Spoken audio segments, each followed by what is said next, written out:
Hello, driving intelligence community. Here I sit in my beloved 10th generation F150. It really belongs to my trusty dog Abe. I had a couple of clips left about repairing the odometer on these gauges, these gauge pods.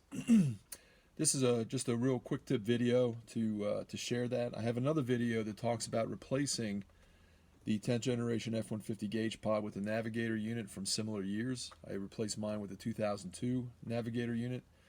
But in this video, I'm just going to talk about repairing those connectors that are right here.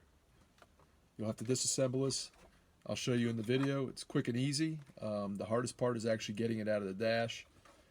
And if you need a video on that, let me know. I'd love to share it with you. Thanks for watching. Give me that thumbs up.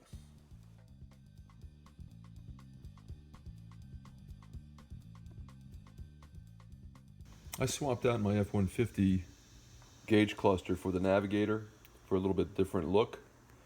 I like the cleaner look. It has a little bit more sophistication to it. But in order to fix this odometer, you have to resolder the connections down here. And to do that, you got to pull off this back assembly. You'll need a Torx driver to remove all the screws that hold the back assembly on. The back assembly has been removed.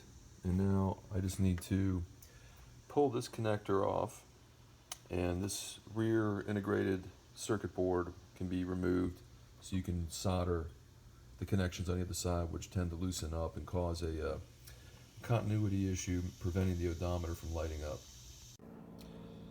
So once you have this board out, what you want to do is zero in on these 9 pins.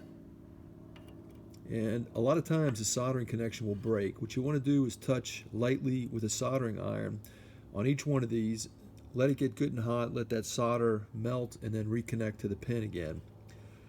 For me, I didn't require any additional solder. The problem with using additional solder is that you may cross-contaminate the pins, which will cause damage to the odometer. One extra step I took to make sure that I had good continuity. These little connectors here, this is where your gauge is pushed through. I squeeze them together to make sure that they have good connection to the gauges.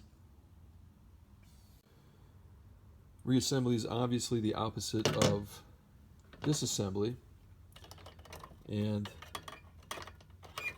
it's extremely easy. Put it in place, make sure everything's lined up, and push back down. Don't forget to reconnect your harness here. But again, be very gentle. If you push too hard, you might break those solder joints apart again.